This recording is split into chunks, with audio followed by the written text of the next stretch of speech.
അസ്സലാമു അലൈക്കും വറഹ്മത്തുള്ളാഹി തആല വബറകാതുഹു.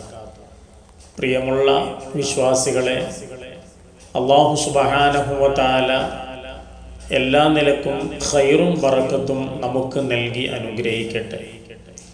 സാമൂഹികമായി ജീവിക്കുന്ന നമ്മെ സംബന്ധിച്ചിടത്തോളം നമ്മുടെ സാമൂഹ്യ ജീവിതത്തിൽ പല ആളുകളുമായിട്ട് നമ്മൾ ഇടപഴകുമ്പോൾ നമ്മുടെ വാക്കുകൊണ്ടോ പ്രവൃത്തി കൊണ്ടോ മറ്റുള്ളവർക്ക് വിഷമമാകുന്ന ഒന്നും നമ്മിൽ നിന്ന് ഉണ്ടാവാൻ പാടില്ല. കാരണം മഹാനായ റസൂലുള്ളാഹി സ്വല്ലല്ലാഹു അലൈഹി വസല്ലമ നമ്മെ പഠിപ്പിച്ചു, മൻ അദ്ഖല അലാ മുഅ്മിനിൻ സുറൂറൻ ഫഖദ് സറനി.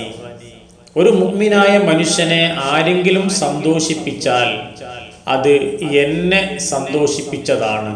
മഹാനായ നബി സല്ലല്ലാഹു അലൈഹി വസല്ലമയെ സന്തോഷിപ്പിച്ചതാണ് ആ ഒരു പ്രവൃത്തി എന്ന് മഹാനായ റസൂലുള്ളാഹി സ്വല്ലല്ലാഹു അലൈഹി വസല്ലം നമ്മെ പഠിപ്പിക്കുകയാണ്.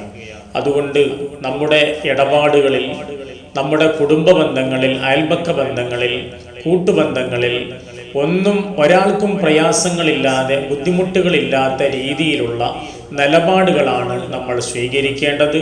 അതിന് അല്ലാഹു സുബ്ഹാനഹു വ തആല തൗഫീഖ് നൽകി അനുഗ്രഹിക്കട്ടെ എന്ന് ദുആ ചെയ്യുകയാണ്. അസ്സലാമു അലൈക്കും.